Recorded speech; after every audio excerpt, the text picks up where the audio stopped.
செயலாளர் தம்பி பாவரசு அவர்களே, திருமண ஏற்பாட்டை செய்து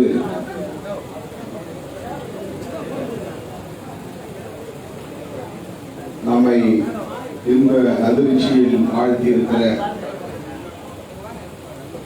தலைமையக பொறுப்பாளர்கள் பாலசிங்கம் அவர்களே, இளம் சேக்கர் அவர்களே, தகடூர் தமிழ்ச்செல்வன் அவர்களே, துணை பொதுச் செயலாளர் வன்னியரசு அவர்களே, செய்தி தொடர்பாளர் பாவலன் அவர்களே, துணை பொதுச் செயலாளர் கட்சியின் சட்டமன்ற உறுப்பினர் தம்பி SS பாலாஜி அவர்களே, துணை பொதுச் செயலாளர் சட்டமன்ற உறுப்பினர் ஆலூர் ஷானவாஸ் அவர்களே, சட்டமன்ற உறுப்பினர் பனையூர் பாபு அவர்களே, துணை பொதுச் செயலாளர் ஆதவ் அர்ஜுன் அவர்களே மற்றும்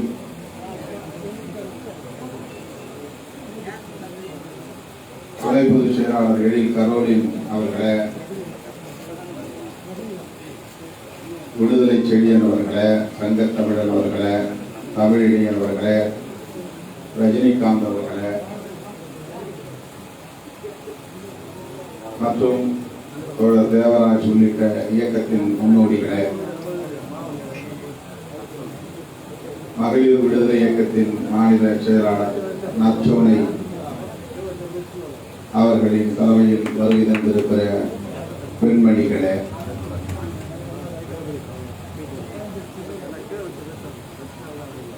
வணிகரணி செயலாளர் கோயம்பேடு செல்வராஜ் உள்ளிட்ட முன்னோடிகளே, நமது கட்சியின் பொதுச் செயலாளர் சட்டமன்ற உறுப்பினர் தோழர் சிந்தனை செல்வன் அவர்களே,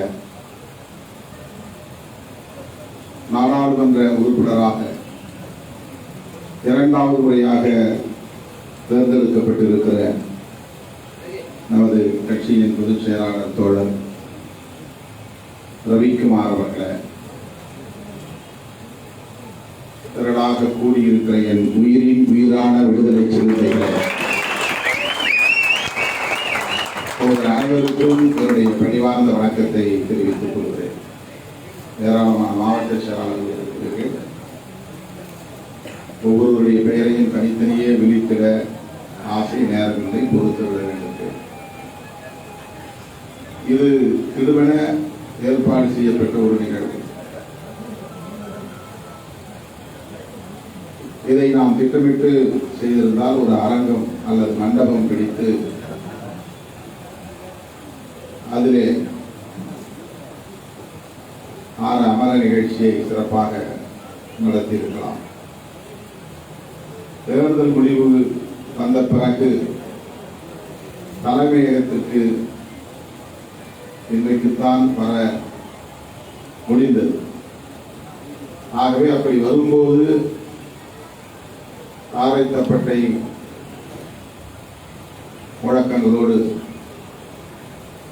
அதிர்வேட்டு முழக்கங்களோடு 2 நாடாளுமன்ற உறுப்பினர்களையும் வரவேற்க வேண்டும். அத்துடன் 60 அடி உயரத்தில் நிறுவப்பட்டிருக்கிற நமது கொடியையும் ஏற்ற வேண்டும் என்பதுதான் தலைமையகத்தில் உள்ள பொறுப்பாளர்களின் திட்டமாக இருந்தது. நானும் அப்படித்தான் எண்ணி வந்தேன். ஒரு சில தோழர்கள் இருப்பார்கள், பல்வேறு கோரிக்கைகளுக்காக தமிழ்நாடு முழுவதும் வந்திருக்கிற பொதுமக்கள் இருப்பார்கள். 1 மணி நேரத்தில் இந்த நிகழ்ச்சிகளை எல்லாம் முடித்துக் கொண்டு 1 மணி அளவிலே ஆதவர்ஜன் ஏற்பாடு செய்திருக்கிற இன்னொரு நிகழ்ச்சிக்கு செல்லலாம் என்று எண்ணியிருந்தோம். இன்றைக்கு 12 மணி அளவிலே முதல்வரை சந்திப்பதற்கும் நேரம் ஒதுக்கப்பட்டிருந்தது. ஆகவே 10 மணிக்கு வந்தால் 11 மணிக்கு இவற்றையெல்லாம் முடித்துவிட்டு அறிவாலயத்திற்கும் சென்று முதல்வரை சந்தித்து நன்றி தெரிவிக்கலாம் என்றுதான் எண்ணியிருந்தோம்.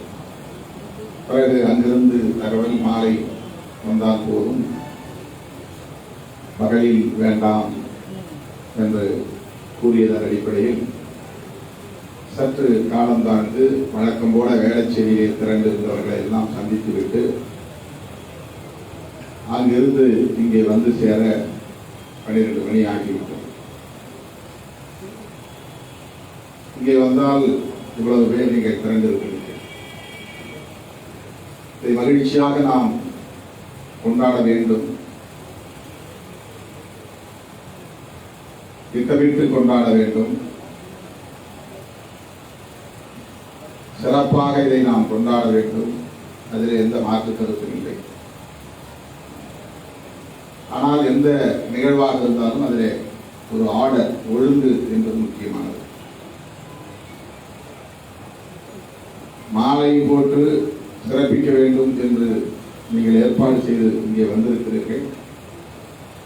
ஆனால் ஒவ்வொருவராக மேடை ஏறி மாலை அணிவித்தால் எத்தனை மணி நேரமும் நின்று நாம் மாலையை வாங்கிக் கொள்ளலாம், மகிழ்ச்சியை பகிர்ந்து கொள்ளலாம். அதுதான் நம்மிடத்திலே சிக்கலாக இருக்கிறது. வந்ததும் யார் என்ன செய்து கொண்டிருக்கிறார்கள் என்பதை பற்றியெல்லாம் கவலைப்படாமல் விடுவிடுவென மேடையிலே ஏறி முதல் ஆளாக மாலையை போட்டு படம் பிடித்துக் கொண்டு உடனே விடைபெற்று விட வேண்டும் என்று நினைக்கிற அந்த சிந்தனை முறை மாற வேண்டும். அதிகாரத்தை நோக்கி நகர நகர ஒழுங்கு என்பது மிக முக்கியமானதாக அமைந்து விடுகிறது. அது ஒரு முக்கியமான வரையறையாகிவிடுகிறது. ஒரு பேரணியிலே எப்படியும் காட்டாற்று வெள்ளம் போல் போகலாம். ஆனால் ஒரு நேர்காணலுக்கு போகிற போது அடித்து பிடித்து முண்டி அடித்துக் கொண்டு ஓட முடியாது.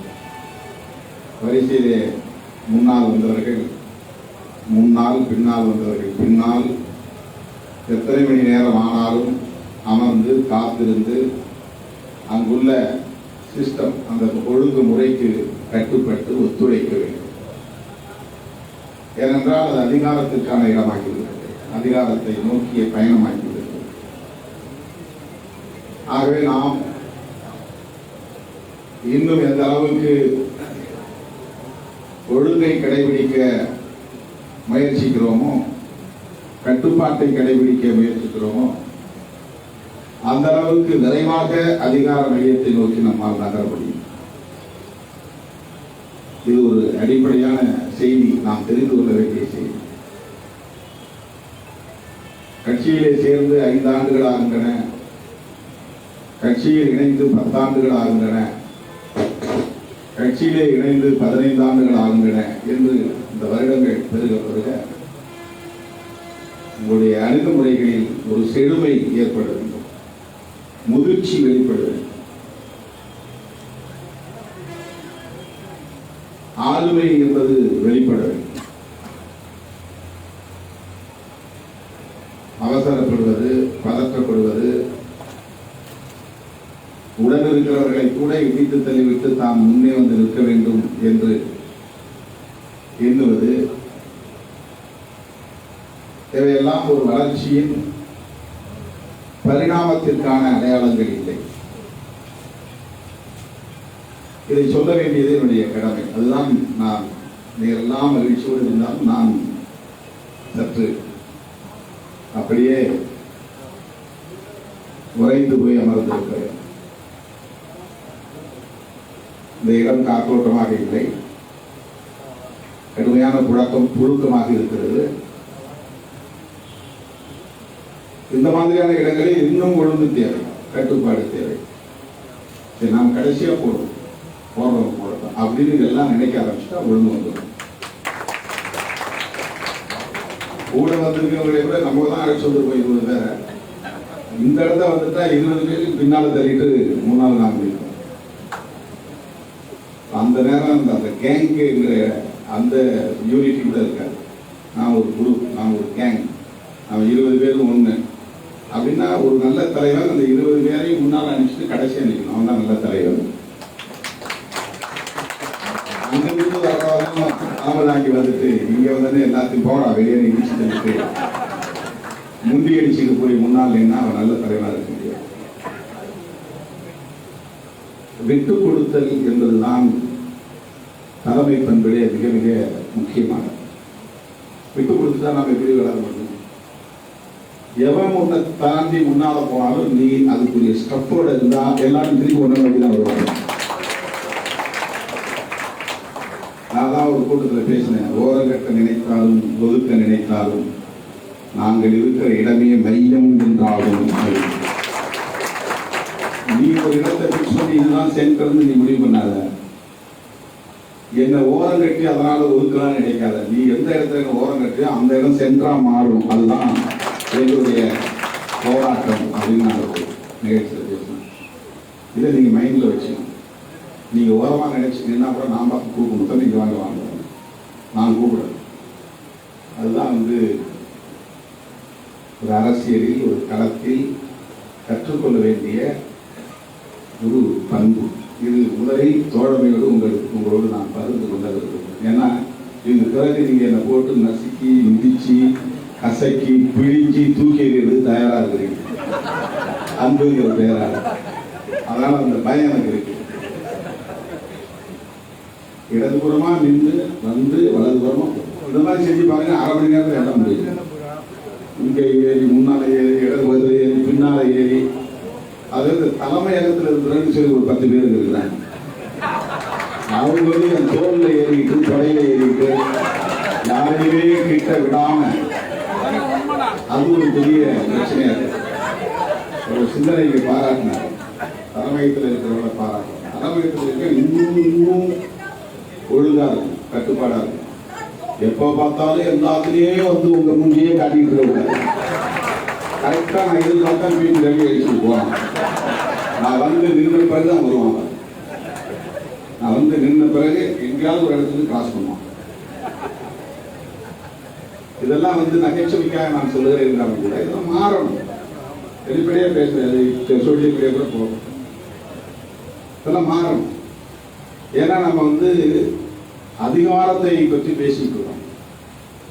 அதிகார மையம் என்பது அதீதமான ஒழுங்கையும் அதீதமான கட்டுப்பாட்டையும் அடிப்படையாக கொண்டது. அதுதான் ரொம்ப முக்கியமானது.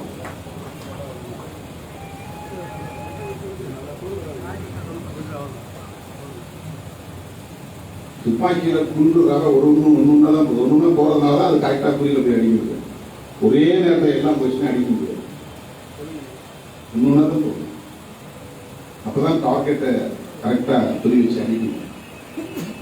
அருமை தோழர்களே, இது நான் உங்களில் ஒருவன் என்ற உரிமையோடு பகிர்ந்து கொள்ள விரும்பிய செய்தி.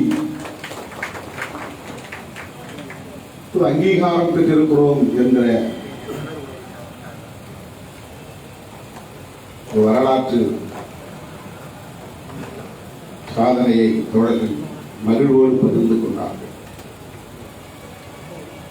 காலையிலே நான் ஒரு அறிக்கை வெளியிட்டிருக்கிறேன். எவ்வளவு பேர் படிச்சுன்னு தெரியல. 9-10 மணிக்கு என்னுடைய முகநூலில் பதிவிட்டிருக்கிறேன்.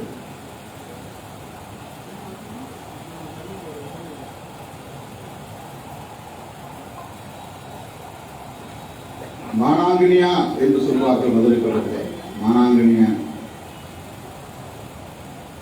ஏதோ எடுத்தேன் கவிழ்த்தேன் அப்படின்னு போய் ஒரு வேலையை அரசியல் களத்தில் சாதிச்சிட முடியாது. கட்சியில் சேர்ந்த உடனே சீட்டை வாங்கி எம்எல்ஏ ஆகி ஜெயிச்சிட முடியாது. அதுக்கு ஒரு ப்ராசஸ் இருக்கு. அதுக்குள்ள அந்த சிஸ்டத்துக்குள்ள போகும்போது தான் நாங்கள் அதை சாதிக்க முடியும். அரசு ஊழியராக இருந்து கொண்டே பொது வாழ்வில் நான் ஈடுபட்டேன். பொது வாழ்வில் ஈடுபட்டதனால் அரசு ஊழியர் என்ற பயம் எனக்குள்ளே இருந்ததா என்றால் இல்லை. வேலை போயிருமோ அப்படின்னு நான் நினைக்கிறேன்.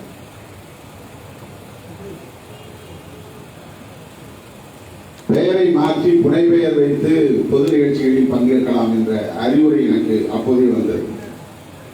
90களின் தொடக்கத்திலே என்னுடைய இயக்குநரை என்னை அழைத்து அறிவுரை சொன்னார். உங்களை பற்றி நிறைய புகார்கள் வருகின்றன, உங்களை இடைநீக்கம் செய்ய சொல்லி காவல்துறையினர் அழுத்தம் கொடுக்கிறார்கள். நீங்கள் அம்பேத்கர் அரசியலை பேசுவதாக சொல்லுவதை நான் வரவேற்கிறேன். அரசாங்க ஏட்டிலே கையெழுத்து போடுகிற அதே பெயரில் ஏன் நீங்கள் செயல்பட வேண்டும்? எவ்வளவு பேர் புனை பெயர் வச்சுக்கிட்டு செயல்படுறான், அப்படி செயல்படுங்க என்று என்னுடைய இயக்குனர் எனக்கு அறிவுரை சொன்னார். நான் அதை ஏற்கவில்லை. திருமாவளவன் என்பது புனை பெயரா என்றுதான் கேட்டார். ஏனென்றால் திருமாவளவன் என்ற பெயர் ரொம்ப அரிதாக வைக்கக்கூடிய ஒரு பெயர். புனை பெயரா என்று கேட்டபோதுதான் இயற்பெயர் என்று சொன்னேன். அப்போது இந்த அறிவுரை எனக்கு சொல்லப்பட்டது. உயர் போலீஸ் அதிகாரி ஒருவர் அழைத்து என்னை, ஏன் சிறுத்தை புலின்னு இயக்கத்தின் பேர் வைக்கிறீங்க, இது நல்லாவா இருக்கு, மியூசிக்கலா இருக்கா பேர், சொன்னார். மியூசிக்கலா இருக்கா? திராவிட முன்னேற்ற கழகம் எவ்வளவு மியூசிக்கலா இருக்கு பேர். ஒரு இசைநயத்தோடு விடுதலை சிறுத்தைகள் கட்சி அப்படின்னா கேட்கும் போதே ஒரு அலட்சியும் அவர்ஷனும் உருவாகிறது. எப்படி பொதுமக்கள் உங்களை அங்கீகரிப்பார்கள், ஏற்றுக்கொள்வார்கள்? பேரை முதல்ல மாற்றுங்க. 2 வேலையை செய்யுங்க. ஒன்று, இந்த இயக்கத்து பேரை மாற்றிட்டு மக்களுக்கு தொண்டு செய்யணும். நான் ஃபொரன்சிக் சயின்ஸ் டிபார்ட்மெண்ட்ல வேலை செஞ்சதுனால நான் காவல்துறையில் ஒரு அங்கம் அப்படின்னு அவங்க கருதி எங்க துறையை சார்ந்தவர்களால இவ்வளவு தூரம் உரிமையா சொல்றோம் என்று உயர் போலீஸ் அதிகாரிகள் எனக்கு அறிவுரை சொன்னார். 2வது, நீங்க கல்யாணம் பண்ணாம இந்த மாதிரி இருந்தீங்கன்னா நீங்க எந்த சமூகத்திற்காக வேலை செய்றீங்களோ அந்த சமூகமே உங்க பின்னால் வரமாட்டாங்க. கல்யாணம் பண்ணி ஒரு சம்சாரியா இருந்தாலும் பொதுமக்கள் மத்தியில் ஒரு இசைவு ஏற்படும். இல்லைன்னா ஏதோ காலகித்தனமா தெரியறவன் அப்படின்னு மக்கள் நினைப்பாங்க. உங்க மேல இருக்கிற நன்மதிப்பு உயராது. இது எனக்கு காவல்துறை சொன்னார். இதையெல்லாம் நான் காதில் கேட்டுக்கொண்டேனே தவிர எனக்கென்று ஒரு பார்வை இருந்தது, ஒரு இலக்கு இருந்தது. ஆகவே அரசு ஊழியராகவே அதே இயற்பெயரோடு தேர்தல் அரசியல் நம்பிக்கையற்ற நிலையில இரவெல்லாம் மக்களை சந்தித்து மதுரை மண்ணில் உரையாடுவதை ஒரு கடமையாக, ஒரு பணியாக செய்து கொண்டிருந்தேன். எந்த நோக்கமும் கிடையாது. எலெக்ஷன் நிற்போம், எம்எல்ஏ ஆகும், அங்கீகாரம் பெறுவோம் அப்படிலாம் எந்த நோக்கமும் கிடையாது. விழிப்பாய் இரு, நெருப்பாய் எழு என்று நான் அந்த காலகட்டத்தில் முழக்கம் எழுதினேன். முதல் முழக்கம் புரட்சியாளர் அம்பேத்கருடைய நினைவு நாளையொட்டி, அண்ணலே இப்போது நாங்கள் ஆடுகள் அல்ல சீரிப்பாயும் சிறுத்தைகள் என்று அவருடைய நினைவு நாளையொட்டி ஒரு முழக்கம் எழுதினேன். ஏன்னா, நீ ஆடுகளாய் இருக்கும் வரையில் பலியிடப்படுவீர்கள், சிங்கங்களாய் மாறுங்கள் என்று அவர் சொன்ன பொன்மொழி அப்போது பிரபலம். எல்லோரும் அதை மேடைகளில் சொல்வார்கள். எல்லா அம்பேத்கரை கேட்கின்றனர். ஆடுகளாய் இருக்கிற வரையில் பலியிடப்படுவீர்கள், சிங்கங்களாய் இருங்கள் என்று புரட்சியாளர் அம்பேத்கர் சொன்ன அந்த கருத்து பொன்மொழிகளாக அப்போது மேடைகளில் பிரபலமாக பேசப்படும். அதற்கு விடை சொல்வது போல், அண்ணலே நாங்கள் இப்போது ஆடுகள் அல்ல சீரிப்பாயும் விடுதலை சிறுத்தைகள் என்று முழக்கம் எழுதினார்.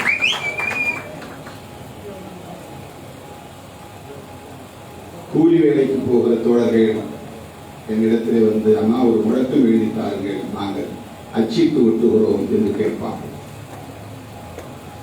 அப்படி எழுதப்பெற்ற முழக்கங்கள் ஒன்றுதான், அடங்கமறு அத்து நீரு திமிரி எழு திருத்தி அழு என்ற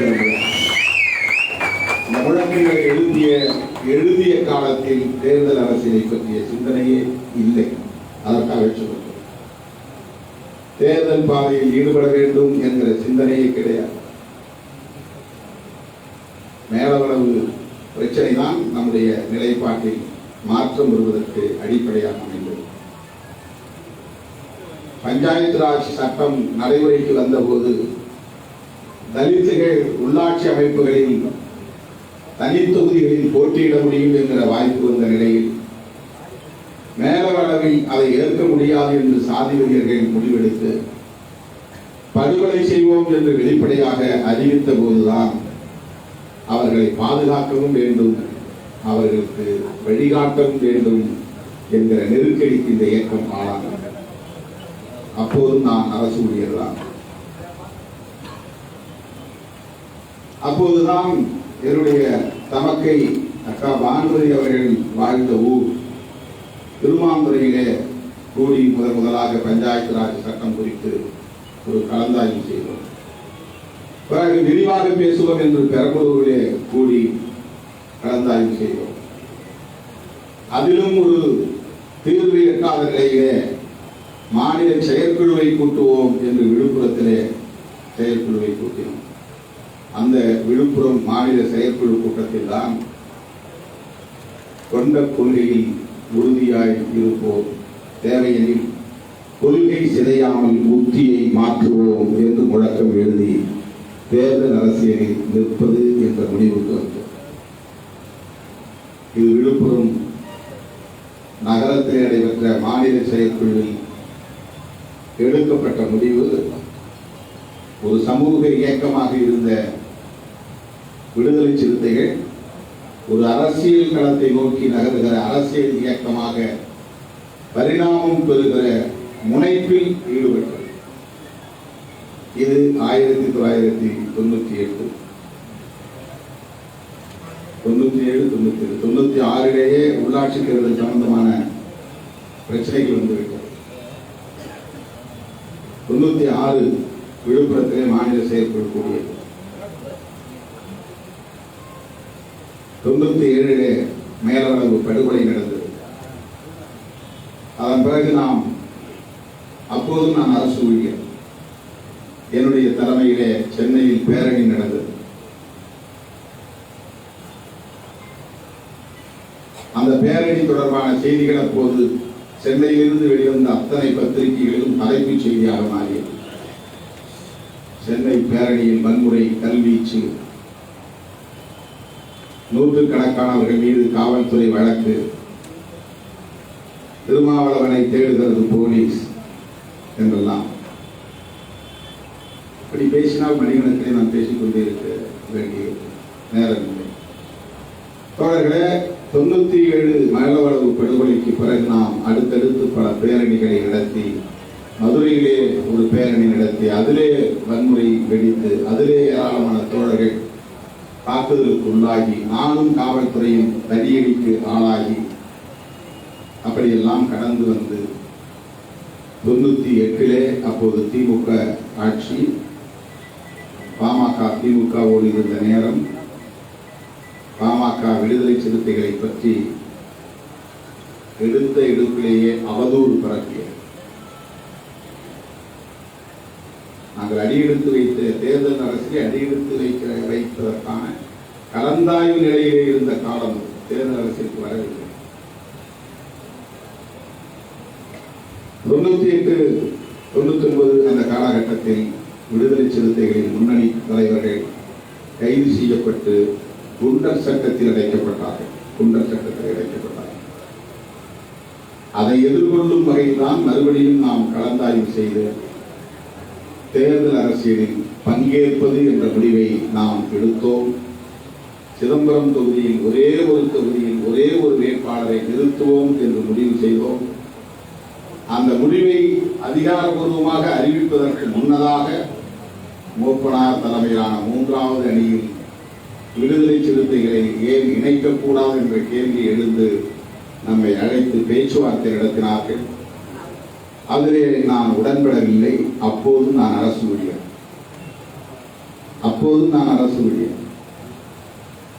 பேச்சுவார்த்தையில் ஒரு முடிவுக்கு வந்தோம்.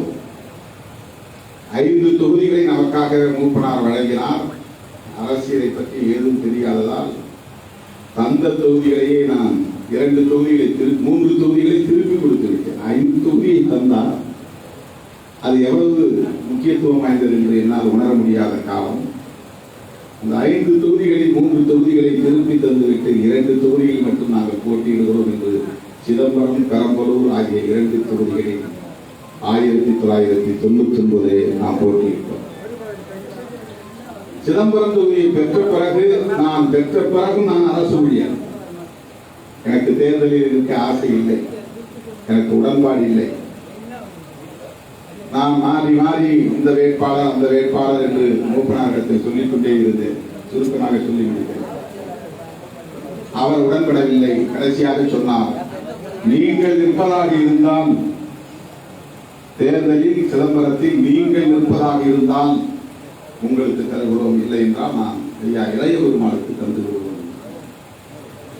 உடனே அதற்கு நான் ஒப்புக்கொண்டேன். இளைய பெருமாள் ஐயாவுக்கு தாங்க, எங்களுக்கு வேற ஏதாவது சொல்லியிருந்தாங்க, நான் வேற யாராவது அப்போது நம்ம தோழர்கள் முன்னாடி தோழர்கள் இல்லை, இங்கே சிதம்பரம் வேணும், அவர் நிற்பாரு, நாங்கள் அவரை நிற்க வைக்கிறோம்னு சொல்லிட்டு மூப்பனாருக்கு உறுதி கொடுத்து ஒரு மூப்பனார் கூப்பிட்டு என்னை கேட்டார் என்ன விஷயம்னு. நான் சொன்னேன், நான் வந்து அப்போதான் அவர்கிட்ட முழுமையாக நான் சொல்கிறேன், நான் ஒரு அரசு ஊழியர், உடனே நான் ரிசைன்மெண்ட் வர முடியாது, எனக்கு உடன்பாடும் இல்லை, நான் வேற யாராவது இருக்கிறேன் அப்படின்னு சொல்லி விரிவாக விளக்கம் கொடுத்தேன். அவர் ஒத்துக்கிறேன்.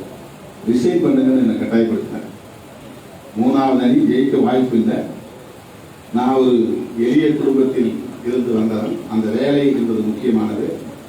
அந்த வேலையில் கிடைக்கிற சம்பாத்தியத்தை வைத்து தான் கட்சி பணி, ஊராக சுற்றுகிற வேலை, சுத்தறிக்கைகளுக்கு, சுவரொட்டிகளுக்கு கட்டணம் செலுத்துவது என்ற அந்த சம்பளத்தை வைத்து தான் முழுக்க அது ஒன்றுதான். வேறு யாரிடமும் நமக்கு அப்போதெல்லாம் தொடர்பே கிடையாது. அவர் துணிந்து ராஜினாமா செய்யுங்கள் என்று சொன்னார். போய் நான் கொடுத்தேன். எங்கள் டைரக்டர் சொன்னார், உங்க மேல என்கொயரி இருக்கு, ஏற்கனவே சஸ்பெண்ட் பண்ணி வச்சுக்கிறோம், என்கொயரி இருக்கு, அப்படியெல்லாம் ரிலீவ் பண்ண முடியாது. நல்லதா போச்சுன்னு வந்து நான் மூப்பனாக்கு சொன்னேன். அவருக்கு சொல்றேன்னு கோபம் வந்து உடனே யாருக்கோ போனை போட்டு செக்ரட்டரியேட்ல பேசினேன். திருமாவளவன் எலெக்ஷன் நிற்கிறேன், முதல்ல அவர் ரிலீவ் பண்ணுங்க, அந்த டைரக்டர் ஒத்துமாங்க. அடுத்த செகண்ட் அங்கே போன் போய் அவருக்கு டைரக்ஷன் கொடுத்துருக்காங்க. அவர் வந்தாருன்னா ரிசைனேஷனை ஏற்றுக்கிட்டு ரிலீவ் பண்ணிவிடணும். உடனே மூப்பனார் சொன்னார், நீங்கள் போங்க. போனோடனே டைரக்டர் வந்து வருத்தப்பட்டேன். என்னையா சொன்னேன், அதுக்குள்ளே இவ்வளோ பெரிய ப்ரெஷர்லாம் கொடுத்துருங்க. நான் என்ன சொன்னேன், ஏன் இப்படி மாற்றி விட்டீர் அப்படின்னு. நான் ஒன்றும் சொல்லலைங்க ஐயா. அவர் ரிசைனேஷன் 1999 ஆகஸ்ட் 17 என்னுடைய பிறந்த நாளின் போது, அப்பெல்லாம் பிறந்த நாள் கொண்டாடுற வழக்கம் கிடையாது, 17 ஆகஸ்ட் 1997 ரிசைன் பண்ணேன்.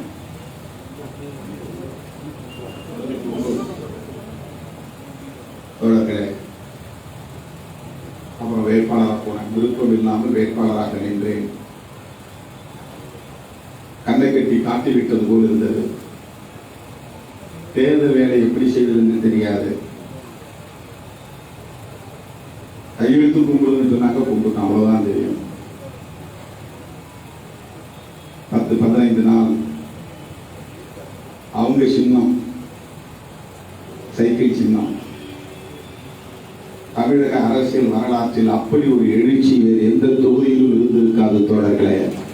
அப்படி ஒரு எழுச்சி. எல்லா வேட்பாளர்களும் 10 மணிக்குள்ள பிரச்சாரம் முடிப்பாங்க. நான் மட்டும் விடிய காலை 3 மணிக்கு 4 மணிக்கு தான் பிரச்சாரம் முடியும். அப்புறம் போய் அப்படியே பேண்டோட ஷூவோட படுத்து எழுந்துச்சு காலையில் தட்டி எழுப்புவாங்க 7 மணிக்கெலாம். 3 மணிக்கு படுத்து 7 மணிக்கு எழுந்து அப்புறம் ஓடணும். விடிய விடிய விடிய விடிய மக்கள் ஒவ்வொரு ஊரிலும் காத்திருந்தார்கள். அவரவராக செலவு செய்து ஆங்காங்கே சைக்கிளை தூக்கி தெரு தெருவாக கட்டி வைத்தார்கள். வாழ்நாளில் என்றைக்குமே மறக்க முடியாது.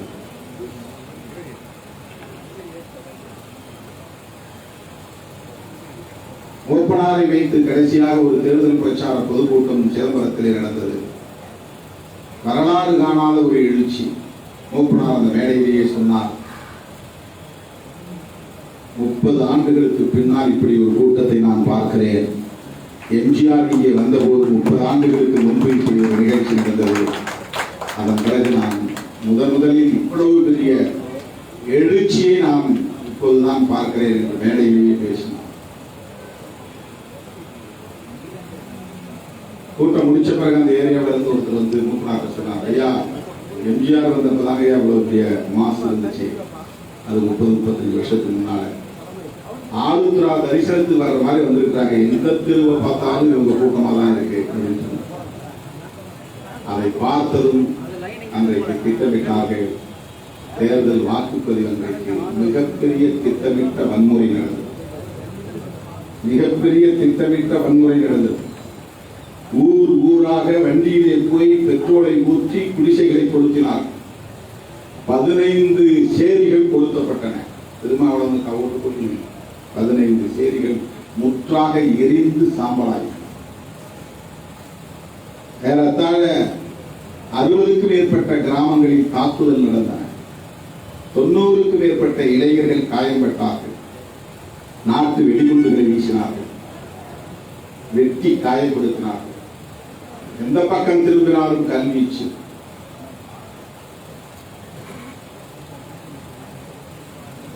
அன்றைக்கு நம் மீது உருவான வன்மம் தான் இன்றைக்கும் அப்படியே இடையோடிக்கொண்டே இருக்கிறது.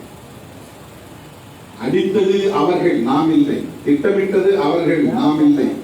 வன்முறை செய்தது அவர்கள், நாம் இல்லை. ஆனால் அது என்னவாக மாறி போய்விட்டது என்றால், நான் தலித் அல்லாத பிற சமூகத்திற்கு எதிரி என்பதை போன்ற தோற்றம் அந்த தொகுதியை பதிவாகிவிட்டது.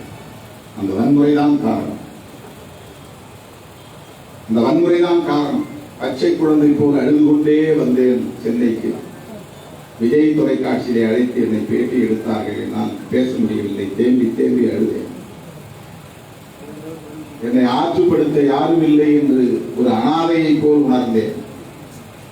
அந்த நேரத்தில் என் தோள்களில் கையை போட்டு ஆற்றுப்படுத்தியவர் மூப்பனார் அவர்கள். வாங்க போய் நம்ம பிரசிடென்ட்டை பார்ப்போம், KR நாராயணன்.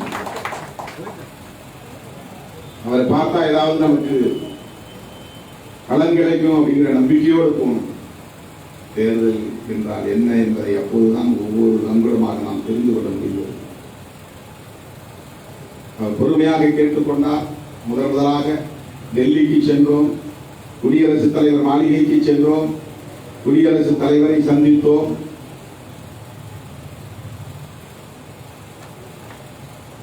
அவரோடு கலந்துரையாடினோம். இதெல்லாம் நடக்கும், பார்த்துக்கோங்க, அக்செப்ட் பண்ணிப்போங்க, அவ்வளவுதான் அப்படின்னு. இது 99 நடந்திருக்கிறது. அது ஒரு பெரிய வரலாறு. எழுதினால் 1000 பக்கத்திற்கு மேல் எழுத முடியும்.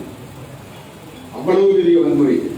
எலக்டோரல் வயலன்ஸ் என்பது தமிழ்நாட்டு அரசியலில் அதுபோல் அதற்கு முன்னும் நடந்ததில்லை, பின்னும் நடந்தது.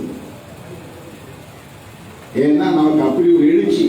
இந்த எழுச்சியை பார்த்து பொறுக்க முடியாத நிலையில அன்றைக்கு பாமக மிகப்பெரிய வன்முறையை செய்தது. வரலாறு காணாத வன்முறையை செய்தது.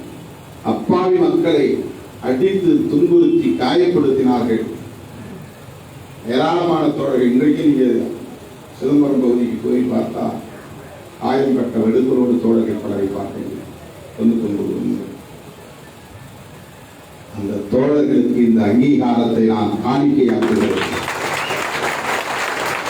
சிதம்பரம் தொகுதியில் ரத்தம் செலுத்திய என் தம்பிகளின் காலடிகளில், காயப்பட்ட என் தம்பிகளின் காலடியில்,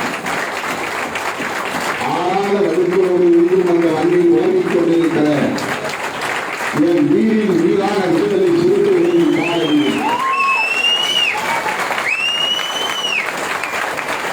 இந்த மகத்தான அங்கீகாரத்தை நான் காணிக்கையாக்குகிறேன். வாழ்நாளில் மறக்க முடியாத துன்ப நிகழ்வுகள்.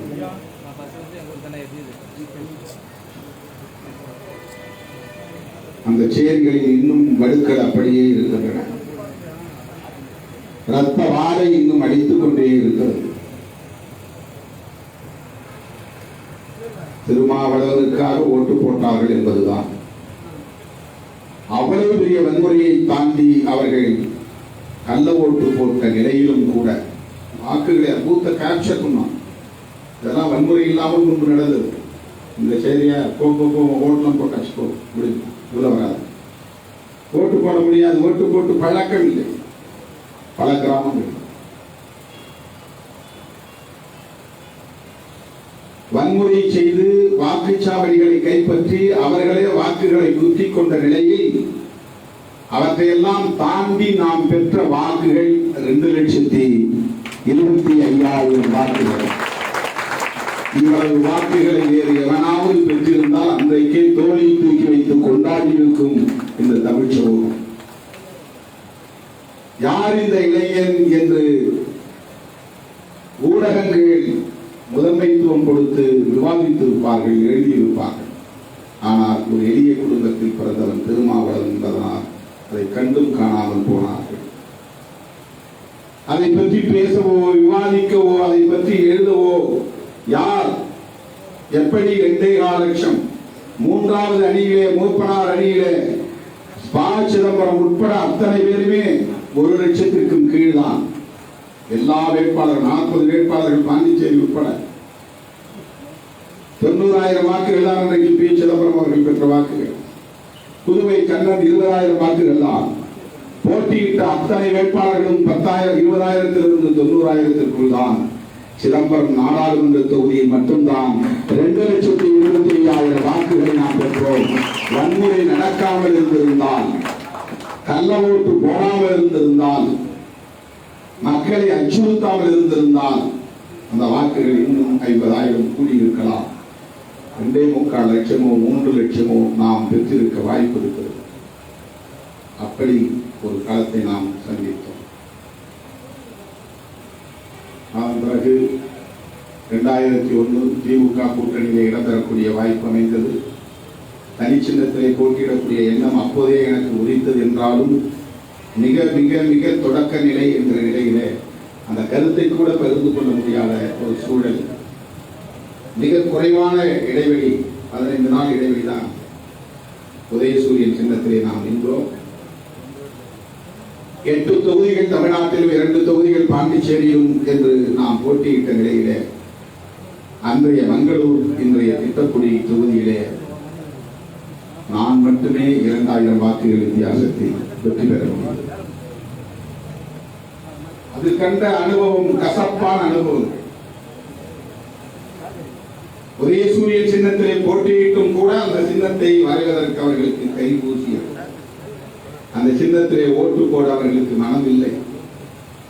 எந்த திசைக்கு திரும்பினாலும் அந்த சின்னம் இல்லை, காணவில்லை.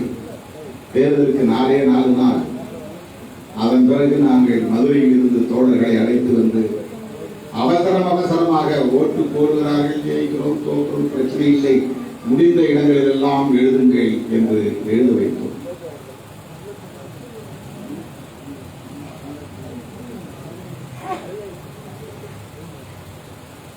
தேர்தல் முடிவு வந்தது. நான் வாக்கு எண்ணிக்கைக்கு போகவில்லை. 99 போகல, 2001 போகல. அதுக்கு பிறகு நடந்த 2016 வரையிலும் நான் வாக்கு எண்ணிக்கைக்கு போனது கிடையாது. ஜெயிச்சா அறிவிப்பாங்க, நாங்க என்ன அங்க போய் பண்ண போறோம். 2001 தேர்தலில் ஒரே ஒரு இடத்தில் நாம் வெற்றி பெற்றோம். உதயசூரிய சின்னத்தில் வெற்றி பெற்றோம். 2.5 ஆண்டுகளில் அந்த பதவியை நான் ராஜினாமா செய்துவிட்டு வெளியே வந்தேன்.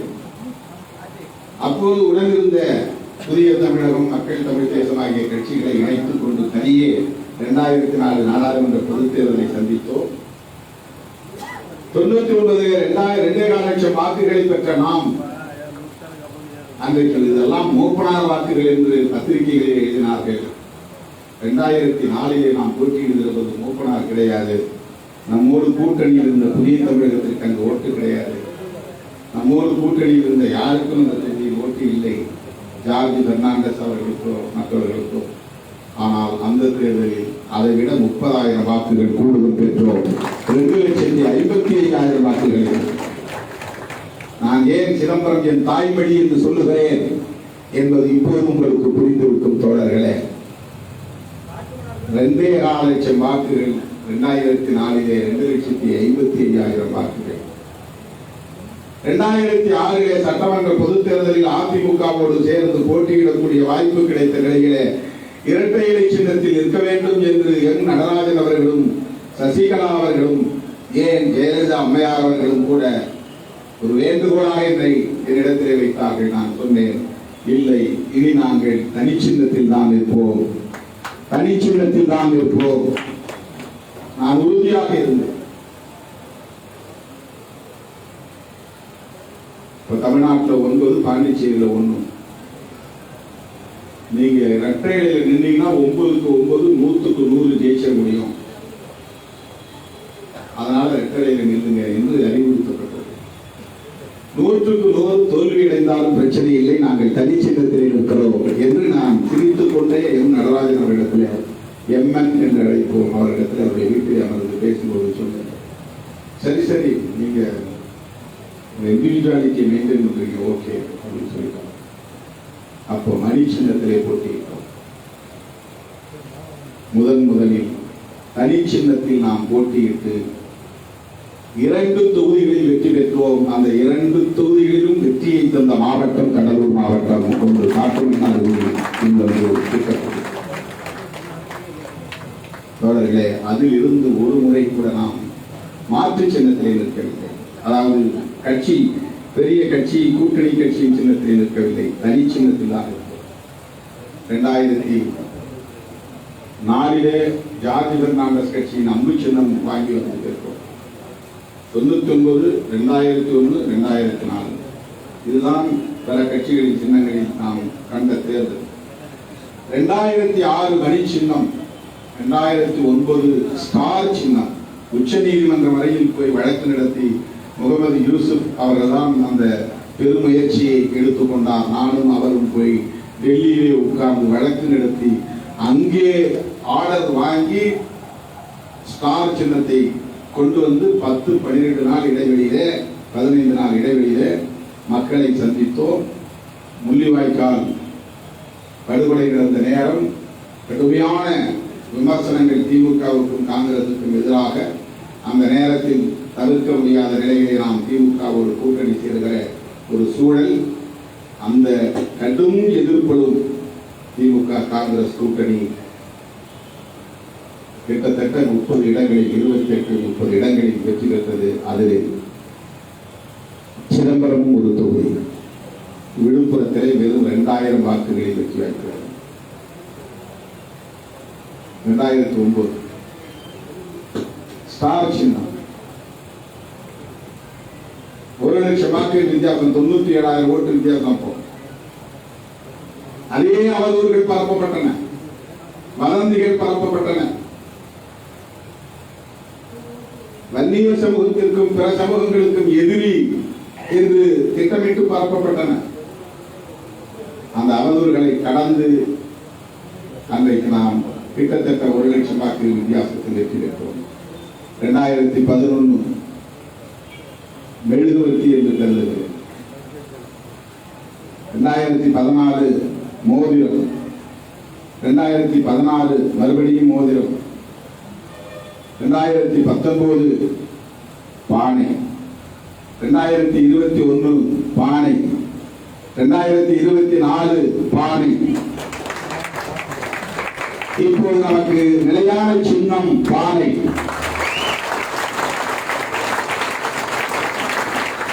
மணி சின்னத்திலே போட்டியிட்டோம், மெழுகுவர்த்தி சின்னத்திலே போட்டியிட்டோம், கலையாழி மோதிரம் சின்னத்திலே போட்டியிட்டோம். இதெல்லாம் இண்டிபெண்டன்ஸ் சிம்பல் நாம் பேசுறோம்.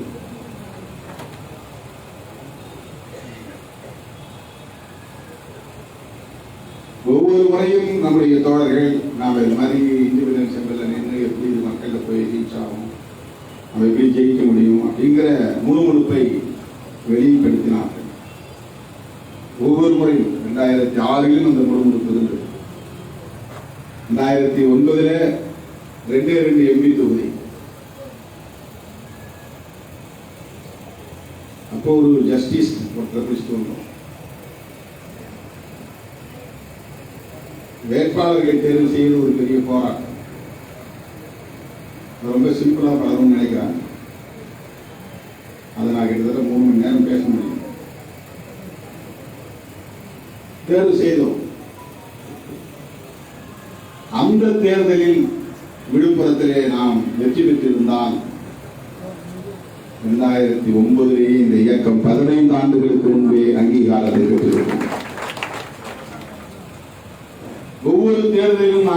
அங்கீகாரம் பெற வேண்டும். எங்களுக்கு எம்பின்னா 2வது கொடுங்க, எம்எல்ஏன்னா 10 சீட்டாவது கொடுங்க, அப்பதான் நாங்கள் 7 இடத்துல ஜெயிக்க முடியும். 2011 12 சீட்டுக்கு ஒப்புக்கொண்டு கையெழுத்து போட்ட நிலையில்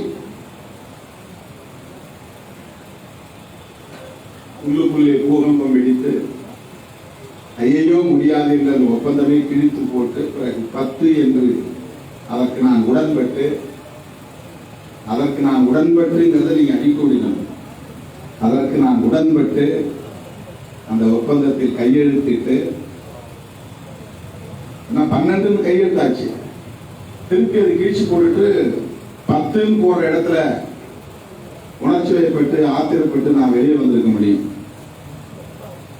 உணர்ச்சி வயப்படல, ஆத்திரப்படல, 10 உடன்பட்டேன், கையெழுத்திட்டேன். ஒன்னும் ஜெயிக்கிறது வேற விஷயம். எந்தெந்த புள்ளியில் எப்படியெல்லாம் நாம் சவால்களை எதிர்கொள்ள நேர்ந்தது, நெருக்கடிகளை எதிர்கொள்ள நேர்ந்தது, ஹியூமிலியேஷன், கூறி குறுகி காயங்களை தாங்கிக் கொண்டு களத்தில் முன்னேறி பயணிக்க வேண்டிய ஒரு போராட்டம். இது வேறு யாருக்கும் இந்த அரசியல் களத்தில் நிகழாது. எல்லாரும் கட்சி தொடர்பாக எல்லாருக்கும் ஒரு சவால் இருக்கும் அரசியல். ஆனால் விடுதலை சிறுத்தைகள் சந்தித்த சவால்கள், திருமாவளவன் சந்தித்த சவால்கள், நெருக்கடிகள், அவமதிப்புகள், காயங்கள். தோழர்களே, 2011 நம்மால் அங்கீகாரம் பெற வேண்டும் என்று 12 இடங்களை கேட்டு 10 இடங்களை பெற்று போட்டியிட்டு அதுவும் முடியாமல் போக 14 2 தொகுதிகளை எம்பி தொகுதிகளை பெற்று ஆரம்பத்திலிருந்தே 99. இதை பல பேர் இன்றைக்கு மீன்ஸ் போட்டு கிண்டல் பண்றோம். ஒரு கட்சியை தொடங்கி நடத்தணும், தொடர்ந்து சஸ்டைன் பண்ணி பயணிக்கணும். அந்த அந்த கட்சியை லைட்லயே வச்சுக்கிட்டு களத்துல பயணிக்கணும். ஒரு கூட்டணியில இணைவது அப்படிங்கிறது சாதாரணமானது கிடையாது. தனிச்சு நின்று 5% மேல ஓட்டு காட்டின பிறகுதான் பாமக அதிமுகவை சேர முடியும். தனித்து நின்று 7-8% ஓட்டு காட்டின பிறகுதான் மதிமுகவால அதிமுகவோட கூட்டணியில் சேர முடியும். தனித்து நின்று ஒரே தேர்தலில் 8% ஓட்டு வாங்கினதுனாலதான் விஜயகாந்த் அவர்களால் அதிமுகவோட இந்த 3 கட்சியுமே முதல்ல கூட்டணியில் இடம் கொடுத்தது அதிமுக தான். அப்புறம் தான் மற்ற திமுகவுக்கு அவங்க ஷிஃப்ட் ஆனது. பாமகவுக்கு முதல்ல கூட்டணியில் இடம் கொடுத்து அவங்க கிட்டத்தட்ட 4-5 முறை தனியா நின்று முதல் முறை ஒரு இடத்துல ஜெயிச்சு, அடுத்த முறை 4 இடத்துல ஜெயிச்சு, அவங்க இத்தனை சதவீதம் வாக்குன்னு ப்ரூவ் பண்ணி அதுக்கு பிறகுதான் கூட்டணியே எழுந்தாங்க. ஆனால் விடுதலை சிறுத்தைகளுக்கு அப்படி ஒரு நெருக்கடி இல்லாமல் தொடக்கத்திலிருந்தே கூட்டணியில் இடம்பெறக்கூடிய ஒரு வாய்ப்பு அமைந்தது. இது எவருக்கும் அமையாதது. இது நாம போய் கெஞ்சிட்டு இருக்கிறதுனால கூட்டணியில் யாரும் இடம் கொடுக்க மாட்டாங்க. அதுக்கான பொட்டன்ஷியல் இருக்கான்னு பார்ப்பாங்க. ஒரு கூட்டணியில் ஒரு கட்சியை சேர்த்து வரும். ஒரு எம்பி தொகுதினா 6 எம்எல்ஏ தொகுதிகளை கொண்ட ஒரு பெரிய தொகுதி. ஒரு தொகுதி கொடுக்கணும்னாலே சாதாரணமான விஷயம் இல்லை. 6 எம்எல்ஏ, 2 எம்பினா 12 எம்எல்ஏ.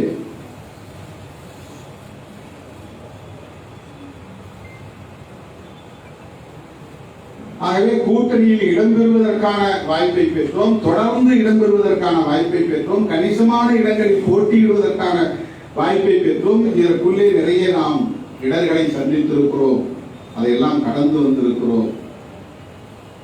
நெருப்பாற்றி நீங்கிறோம் என்று சொல்வார்கள். நான் நெருப்பாறு என்று கூட சொல்ல மாட்டேன், நெருப்பாழியில், ஆழின கடல், நெருப்பாழியில் நாம் தத்தரிக்கிறோம். நெருப்பு குழம்பு அப்படி கடந்து எவ்வளவு அவதூறுகள். எந்த கட்சிக்கு இந்த மாதிரி இந்த கட்ட பஞ்சாயத்து கட்சி எடுத்துட்டு போய் பிராண்ட் பண்ணினாங்களா? கிடையாது. நமக்கு சம்பந்தமே இருக்காது. எந்த காலத்திலும் தலையிட்டு மாட்டோம். ஆனா நாள்தோறும் இந்த சோசியல் மீடியா இந்த கட்சிக்கு எதிரான அவதூறுகளை பரப்பினார். சும்மா ஒரு நிகழ்ச்சிக்கு டொனேஷன் கேட்க போனா அதை பிரச்சனையாக்கி அதை பெருசுப்படுத்தி ஒரு நாளைக்கு ஒரு நிமிஷத்துக்கு 3 முறை போட்டு பெரிய பெரிய சேட்டலைட் தொலைக்காட்சிகள் நம்மளை அசிங்கப்படுத்தோம். நமக்கு பின்னால கட்சி தொடங்குற பேரெல்லாம் பெருசு பெருசா போடுவோம் பத்திரிகைகள்ல. நாம எவ்வளவு பெரிய பேரணி நடத்தினா கூட எங்கோ ஒரு மூலையில 8வது பக்கத்துல 10வது பக்கத்துல கருப்பு இலையில போடுவோம். பேரை கூட எழுத மாட்டார், படம் போட மாட்டார். அவ்வளவு ஊடகங்களில் இருட்டடிப்புகள் இருந்தன, அரசியலில் ஓரம் கட்டுதல்கள் இருந்தன.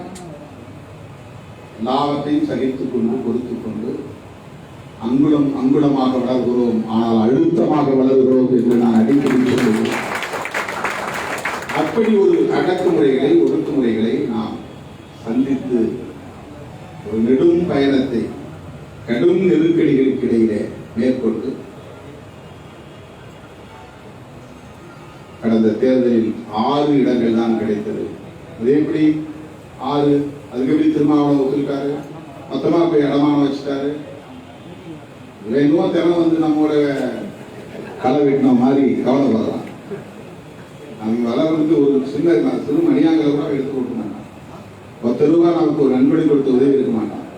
அவனுக்கு திடீர்னு தரிசனம் வந்துருச்சு, திருமாவளவனுக்கு எப்படி ஆள் கொடுக்கணும். அவன் நோக்கம் என்னன்னா திமுகவும் விடுதலை சிறுத்தைகளும் ஒரு அணி இருக்கக்கூடாதுங்கிறதான். எப்படியாவது திருமாவளவன் குடிக்கிட்டு வெளியே வருவாரா? ஏன்னா அவனுக்கு டார்கெட் டிஎம்கே பிசிகே இல்லை. இந்த அவதூறுகளை எல்லாம் நான் பொருட்படுத்தவில்லை. அதுக்கு நான் ஒத்துக்கிட்டேன். 12-10 ஆன போது ஒத்துக்கொண்டேன். 10 இடங்களில் தொடர்ந்து போட்டியிட்டு வந்த விடுதலை சிறுத்தைகளுக்கு கடந்த தேர்தலில் 6 என்று சுருக்கப்பட்ட போதும் நான் உடன்பட்டேன். 4 இடங்களில் பானை சின்னத்திலே வெற்றி பெற முடிந்தது. ஒரு வரலாற்று பதிவு. அது கூட ரொம்ப நெருக்கடியான நேரம் தான். ரொம்ப கடுமையா இல்ல நீங்க உதயசூரியில நின்னாதான் ஆர்லின் ஜெயிக்க முடியலன்னா ஆர்லின் தோத்துருவீங்க. தயவுசெய்து நாங்கள் ஒரு கட்சி நடத்துறோம், எங்களுக்கு ஒரு சுதந்திரம் தேவை. வெற்றிய தோல்வி அதை இருக்கு. நாங்கள் தோத்தாவோட நாங்கள் மக்கள் பணி செஞ்சுக்கிட்டோம். இதுக்கு பிரச்சனை இல்லை. நீங்க கொஞ்சம் யோசிச்சு பாருங்க. ரொம்ப கம்ஃபர்டபுளா ஒரு பாப்புலர் சிம்பிள் நின்று உடனே எம்பி ஆயிடணும் எம்எல்ஏ ஆயிடணும்னு ஆசைப்படலாம். நான் பதவி விரும்புறேன்னா அதுதானே முதல்ல வரணும். ஏங்க எனக்கு சொல்லி எனக்கு தொகுதி கொடுக்க போதுங்க, கட்சிகளாம் அதிகமெல்லாம் வேண்டாம். நான் ஒரு ஆள் என்ன போதும், நான் 2வது தொகுதி வாங்கினா யாருக்கு கொடுக்குறது எனக்கு பிரச்சனை வரும். 3 தொகுதி வாங்கினாங்க ஒரு 300 பேர் போட்டி போடுவாங்க, நான் 2 பேருக்கு தான் தர முடியும். எனக்கு அதான் சிக்கல் வரும். வேண்டாம், உங்க கட்சி ஒரு சீட்டு தாங்கிற மாதிரி எனக்கு மட்டும் கொடுங்க. நான் நின்று நான் ஜெயிச்சுட்டு போயிடுறேன். உங்க சிம்பல்லே நின்றுறேன். நான் எம்பி பதவி கிடைச்சா போதும், எம்எல்ஏ பதவி கிடைச்சா போதும் அப்படின்னு நான் முடிவு எடுக்கலாம் இல்லையா? ஒவ்வொரு தேர்தலும் எம்பின்னா 2 தொகுதிக்கு கொடுக்கணும். 3 கேட்போம், 5 கேட்போம். அதுக்கு உடன்படாம நான் கையெழுத்து போட்டு வந்ததில்லை. எனக்கு சில பேர் அட்வைஸ் பண்ணாங்க, ஏங்க ஒரு ஆளை நீங்க எம்எல்ஏ நீங்க கூட இருந்தாரா, முதுகை குத்திட்டு ஓடிட்டாரா, எதுக்கு நீங்க தேவையில்லாம கண்டவங்க எல்லாம் ஆளாக்கி விடுறீங்க? எல்லாத்தையும் உங்க கண்ட்ரோல் வச்சுட்டு நீங்க மட்டும் நில்லுங்க. எலெக்ஷன்ல உங்களுக்கு ஒரு பதில் தரப்பாங்க, வாங்கிட்டு எம்பி ஆகி போயிருங்க. கட்சி உங்களுக்கு தானே, நீங்க தானே நடத்திக்கிட்டு இருந்தீங்க, நீங்க எம்பியா இருந்தா போதும். இப்படி எனக்கு அட்வைஸ் பண்ணாங்க. அடுத்த கட்ட நோக்கி, அடுத்த பரிணாமத்தை நோக்கி இந்த இயக்கத்தை எடுத்துச் செல்ல வேண்டும். எங்களுக்கு கூடுதலான இடங்கள் தேவை.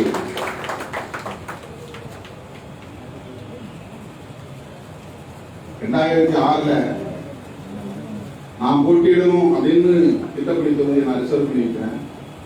தோழர்களுக்கு இடையில ரொம்ப கடுமையான போட்டி, அகாமடேட் பண்ண முடியல.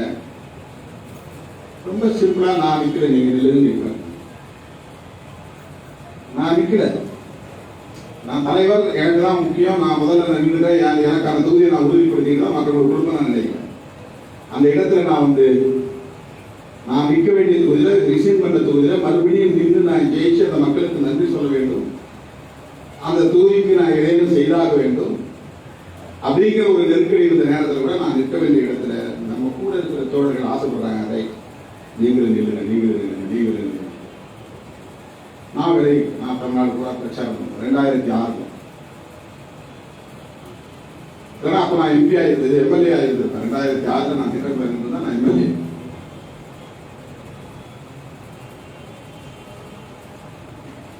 2006 நான் எம்எல்ஏ ஆயிருந்தா அதிமுகவோட தொடர்ந்து பயணம் போறது. 2009 நாடாளுமன்ற தேர்தலில் அதிமுக கூட்டணியிலே பயணம் தொடர்ந்துருக்கும். அங்க நடந்த ஒரு சின்ன மிஸ்டேக்ல அது அதிமுக விட்டு ஷிஃப்ட் ஆக வேண்டிய ஒரு கட்டாயமா உருவாச்சு. பயணம் தொடரல. இப்படி நிறைய அனுபவங்கள் தொடர்களே. இந்த தேர்தல் களத்தில் நாம் சந்தித்த சவால்கள், எதிர்கொண்ட நெருக்கடிகள், திட்டமிட்டு பரப்பப்பட்ட ஆதாரமில்லாத அவதூறுகள்,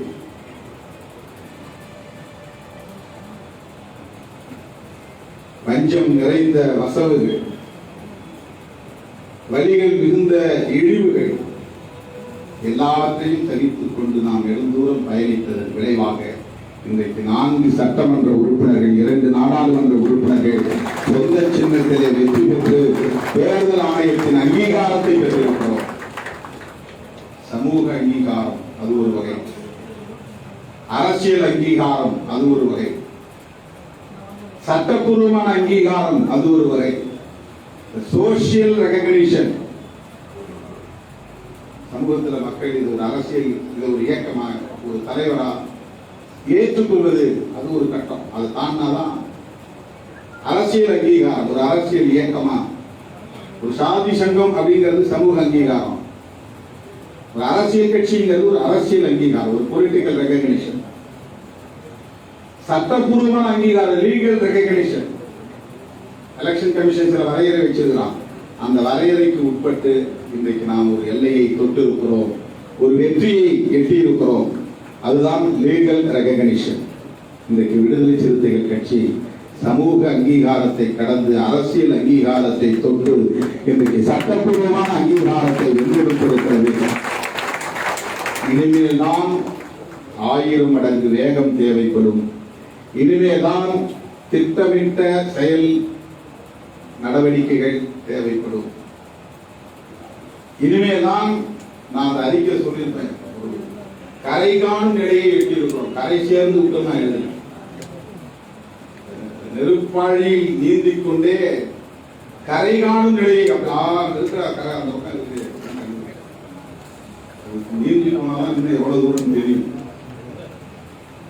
இங்க இருந்து பார்த்தா வானம் பூமியை தொட மாதிரி தெரியும். நீ கிட்ட போய் பார்த்தா அது போயிட்டே இருக்கும். வானம் பூமியை தொடாது, ஆனால் தொட மாதிரி தெரியும். அந்த மாதிரி தான் இங்க இருந்து பார்த்தா கரை கண்ணுக்கு தெரியுற மாதிரி இருக்கும், ஆனா அது ரொம்ப தூரம் இருக்கும். ஆகவே நாம் போய் சேர வேண்டிய தூரம் ரொம்ப தூரம். இனிமேல் நாம் ஒழுங்கை கடைபிடிக்க வேண்டும், கட்டுப்பாட்டை கடைபிடிக்க வேண்டும், செயல்பாட்டை தீவிரப்படுத்த வேண்டும், ஒருங்கிணைந்து செயல்படக்கூடிய ஒற்றுமையை நிலைநாட்ட வேண்டும், அனைவரும் ஒரே அலைவேகத்தில் இயங்க வேண்டும், எல்லோருக்கும் 1,00,000 பேருக்கு 2 லட்சம் கண்கள், 10 லட்சம் பேருக்கு 20 லட்சம் கண்கள், 25 லட்சம் பேர் 50 லட்சம் கண்கள். இந்த 50 லட்சம் கண்களுக்கும் ஒரே இலக்கை நோக்கி பார்வையிட்டு திருமாவளவன் கண்களுக்கு மட்டும் ஒரு இலக்கு தெரிந்தால் அந்த இலக்கை அடைய முடியாது. உடலில் இருக்கக்கூடிய லட்சக்கணக்கான பேருக்கும் அந்த இலக்கு ஒரே திசையில் இதுதான் இலக்கு என்கிற இந்த பார்வை தேவைப்படுது. ஆகவே அதற்கு நீங்கள் தயாராக வேண்டும் என்று இந்த நேரத்தில் நான் தெரிவித்துக் கொள்கிறேன். இதை ஒட்டித்தான் வேளச்சேரி தீர்மானம் நிறைவேற்றப்பட்டது. வேளச்சேரி தீர்மானத்தின் விளைச்சலாம் இது. வேளச்சேரி தீர்மானத்தின் விளைச்சலாம் 2 பொது இடங்களில் 2 சட்டமன்ற உறுப்பினர்கள் வெற்றி. அதுதான் அடுத்த கட்டத்தை நோக்கி நமக்கு இந்த நன்மதிப்பை பெற்று தந்திருக்கிறது. கட்சியின் கட்டமைப்பில் இன்னும் சில மாற்றங்களை செய்ய போகிறோம். 2 நாட்களில் மாவட்ட செயலாளர்கள் கூட்டம் மற்றும் மாநில பொறுப்பாளர்களின் கூட்டம் தனித்தனியே ஒருங்கிணைக்கப்படும். கட்சியை மறுசீரமைப்பதற்கு நாம் புதிய முன்மொழிவை செய்ய இருக்கிறேன். அந்த புதிய முன்மொழிவின் அடிப்படையில் மீண்டும் மறுசீராய்வுக்கு கட்டமைப்பு உட்படுத்தப்படும் என்பதை இந்த நேரத்தில் நான் பதிவு செய்ய விரும்புகிறேன். 2026 நாம் இதுவரையில் 100 கிலோமீட்டர் வேகத்தில் போனோம், பயணித்தோம் என்றால் 2026 நோக்கி பயணிக்கிற போது அது பல மடங்கு கூடுதலான வேகத்தை கொண்டதாக இருக்கும். அது 300 மீட்டர் 300 கிலோமீட்டர் வேகமா 1000 கிலோமீட்டர் வேகமா என்பது நாம் தீட்டவிருக்கிற செயல் திட்டங்களை பொறுத்து இருக்கிறது. ஆனால் கடந்த காலங்களில் இருந்த வேகம் போதாது, இணைந்து பயணிக்கிற அந்த அலைவேகம் போதாது. அதை நாம் மேலும் கூர்மைப்படுத்த கடமைப்பட்டவர்களாக இருக்கிறோம். இந்த வாய்ப்பை எனக்கு ஏற்படுத்தி தந்த தலைமையக பொறுப்பாளர்களுக்கு நன்றி கூறி ஒரு செய்தியை சொல்ல விரும்புகிறேன். நாம் இந்தியா கூட்டணி உருவாவதற்கு முனைப்பாக செயல்பட்டிருக்கிறோம். அதை கிளைம் செய்ய தயாராக இருக்கிறோம். நாம் பேசிய அரசியல், நாம் எடுத்த முன்முயற்சிகள் அகில இந்திய அளவிலே இந்தியா கூட்டணி உருவாவதற்கு ஒரு காரணமாக இருந்திருக்கிறது என்றால் அதை யாரும் மறுக்க முடியாது. 28 கட்சிகளிலே விடுதலை சிறுத்தைகள் ஒரு கட்சியாக இன்றைக்கு அகில இந்திய அளவில் உயர்ந்திருக்கிறது. பிஜேபி அரசை வீழ்த்துவோம் என்று நாம் உறுதியெடுத்து பணியாற்றினோம். ஆனால் அதை விட மிகச் சிறந்த தீர்ப்பை மக்கள் வழங்கியிருக்கிறார்கள். இதை நான் அப்படித்தான் பார்க்கிறேன்.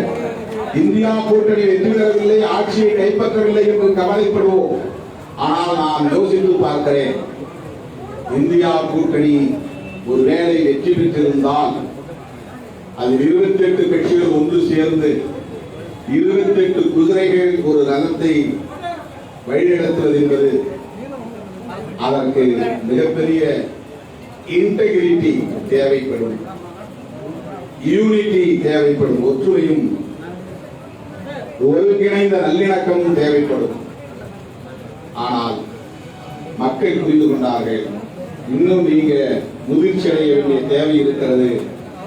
ஒரே நேரத்தில் பாஜகவுக்கும் பாடம் புகட்டிருக்கிறார்கள், பல்லை பிடுங்கி இருக்கிறார்கள்.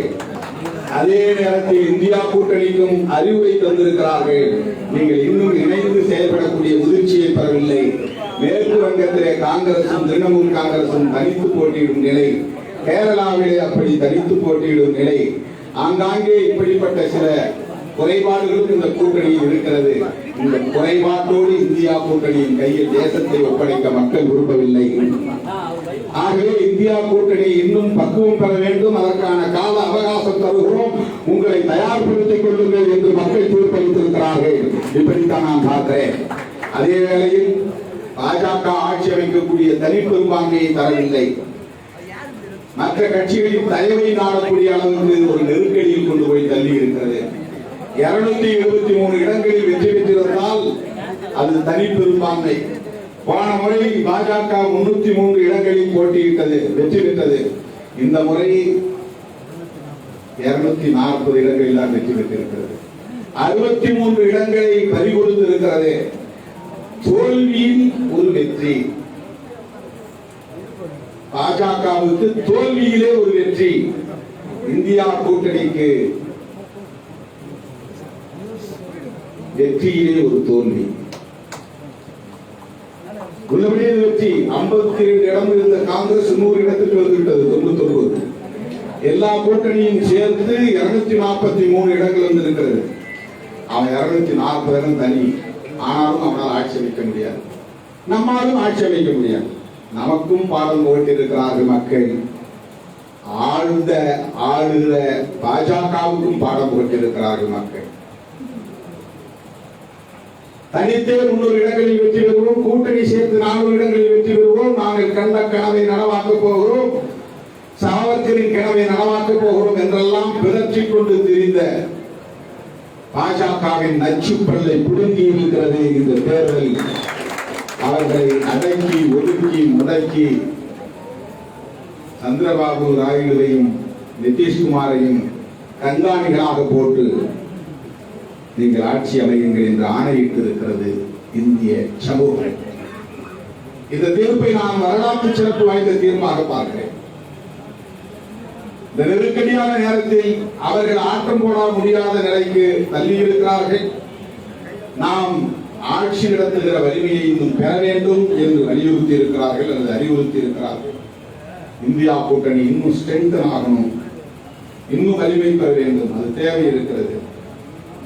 4 கட்சியை வச்சு அவங்களால ஸ்டேபிள் கவர்மெண்ட் கொடுக்க முடியாது நாம் சொல்றோம். 28 கட்சியை வச்சு எப்படி ஸ்டேபிள் கவர்மெண்ட் தர முடியும்? அது ஒரு கேள்வி இருக்கிறது. ஆகவே இவையெல்லாம் சீர்தூக்கி பார்த்துதான் மக்கள் ஒரு சிறப்பான தீர்ப்பை வழங்கியிருக்கிறார்கள்.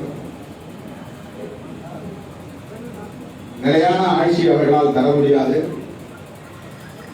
நிலையான ஆட்சி இல்லாத நேரங்களில் தான் நம்மை போன்றவர்களின் முக்கியத்துவம் நாட்டில் வெளிப்படும். காஞ்சிராம் அதைத்தான் சொல்லுவார். அன்ஸ்டேபிள் கவர்மெண்ட் சென்ட்ரல்ல உருவாகும் போதுதான் ஷெட்யூல் காஸ்ட் அம்பேத்கரைட்ஸ் மூவ்மெண்ட் எத்தகைய முக்கியத்துவம் வாய்ந்தவை, அவர்கள் எப்படி இருப்பவராக முடியும் என்பதை உணர்வார்கள். அதனால் இந்த தீர்ப்பை நாம் வணங்கி தலைவணங்கி வரவேற்கிறோம். விடுதலை சிறுத்தைகளுக்கு ஒரே கல்லில் 2 மாங்காய் என்பதை போல 2 துறைகளிலும் வெற்றி, தேர்தல் ஆணையத்தில் அங்கீகாரம் என்று ஒரு மகத்தான அங்கீகாரத்தை நமக்கு வழங்கிய மக்களுக்கு, திமுக தலைமையிலான கூட்டணிக்கு மாபெரும் வெற்றி, 100 விழுக்காடு வெற்றி, மிகப்பெரும் மகிழ்ச்சி. மழைக்காலத்து தவளைகளை போல கத்திக் கொண்டிருந்தவர்கள் எல்லாம் ஓரம் போய் கிடக்கிறார்கள், ஓரம் சார்ந்து போய் கிடக்கிறார்கள். மழைக்காலத்தில் தவளை கத்திட்டு கிடக்கும். அந்த மாதிரி தேர்தல் காலத்திலே தாமரை மலரும் தாமரை மலரும் என்று கத்திக்கொண்டே இருந்தார்கள். இங்கே தாமரை மலரக்கூடிய தடாகங்கள் இல்லை, தமிழ் மனம் வீசும் தடாகங்கள் தான் உண்டு. சமூக நீதி மனம் வீசும் தடாகங்கள் தான் உண்டு. தாமரைக்கு இங்கு வேலை இல்லை. இவர்கள் வாளை சுருட்டி கொண்டு வடக்கே ஓடுவதை தவிர தீர்வு இல்லை. அப்படி ஒரு மகத்தான தீர்ப்பை தமிழ்நாட்டு மக்களும் நமக்கு வழங்கியிருக்கிறார்கள். கோடானு கோடி மக்களுக்கு விடுதலை சிறுத்தைகளின் சார்பில் எனது நெஞ்சார்ந்த நன்றியை தெரிவித்து என் உயிரின் உயிரான விடுதலை சிறுத்தைகளுக்கு இந்த அங்கீகார வெற்றியை காணிக்கையாக்கி முடிக்கிறேன். நன்றி, வணக்கம். இடது பக்கம்